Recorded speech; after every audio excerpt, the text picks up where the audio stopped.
Kaunas est la deuxième ville de Lituanie, et le plus important port fluvial des pays baltes, sur le Niemen. La population est de 3 300 000 habitants. De 1920 à 1940, elle fut la capitale de la Lituanie indépendante, alors que Vilnius était en Pologne. L'escadrille française Normandie-Niemen fut engagée dans la région aux côtés des forces soviétiques de 1942 à 1945.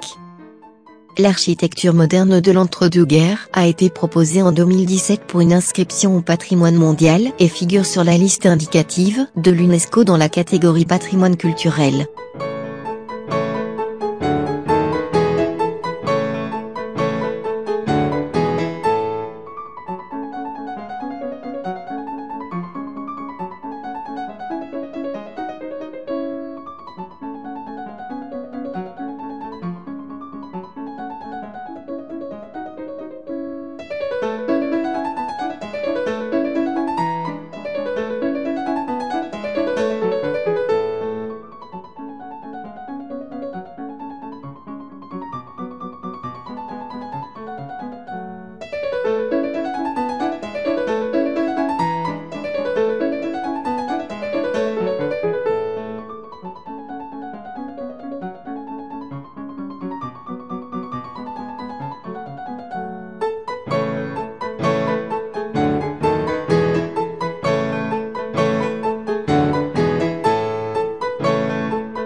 Sur la place de la mairie, il y a une fontaine aux chiens. Le motif principal en est 2 chiens de garde. Le sculpteur s'est inspiré d'une vieille légende relatant que Napoléon, qui passait la nuit là, avait été sauvé d'une attaque inopinée des Cosaques, de l'armée du Tsar, grâce à des chiens qui s'étaient mis à aboyer.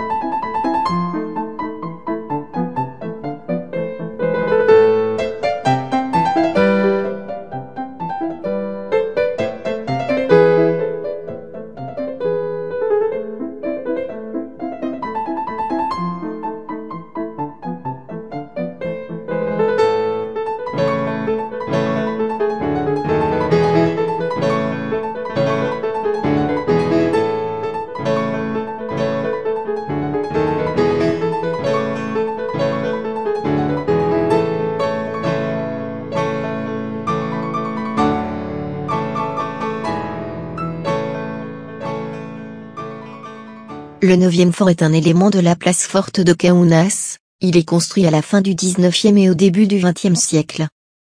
Les soviétiques l'utilisèrent comme prison et station de transit pour les prisonniers envoyés au goulag. Durant l'occupation, les nazis l'utilisèrent pour l'exécution des juifs et d'autres condamnés. Au moins 5000 juifs lituaniens de Kaunas furent transférés et tués au fort. Le massacre le plus notable s'est déroulé le 29 octobre 1941. Où plus de 9000 juifs sont assassinés par les nazis et collaborateurs locaux.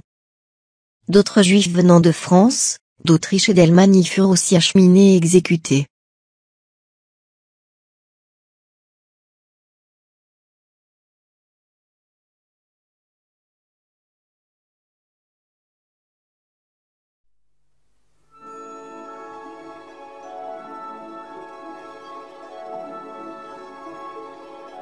Le château de l'île de Trakai est situé dans la commune de Trakai, sur une île du lac Galve.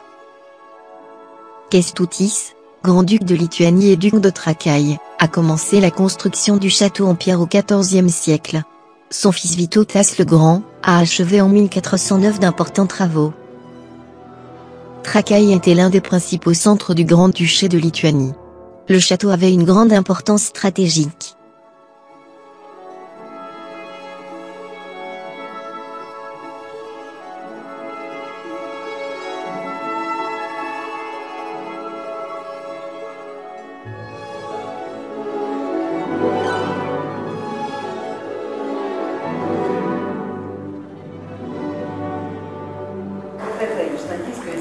C'est vraiment très simple, c'est la partie plutôt historique. Et dans la cour, dans les jardins, on va voir les Lituaniens ont fait des cadeaux pour les chevaux. Vous allez voir, des vaisselles, des mobiliers aussi et autres choses. Maintenant, nous montons ici. S'il y a des personnes de leur temps monter. Oui, des fois,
Le village de Trakai est connu pour sa petite communauté de juifs karaïm, qui y sont installés depuis que le grand-duc, Vytautas le Grand, les a engagés pour la garde de la forteresse au début du XVe siècle.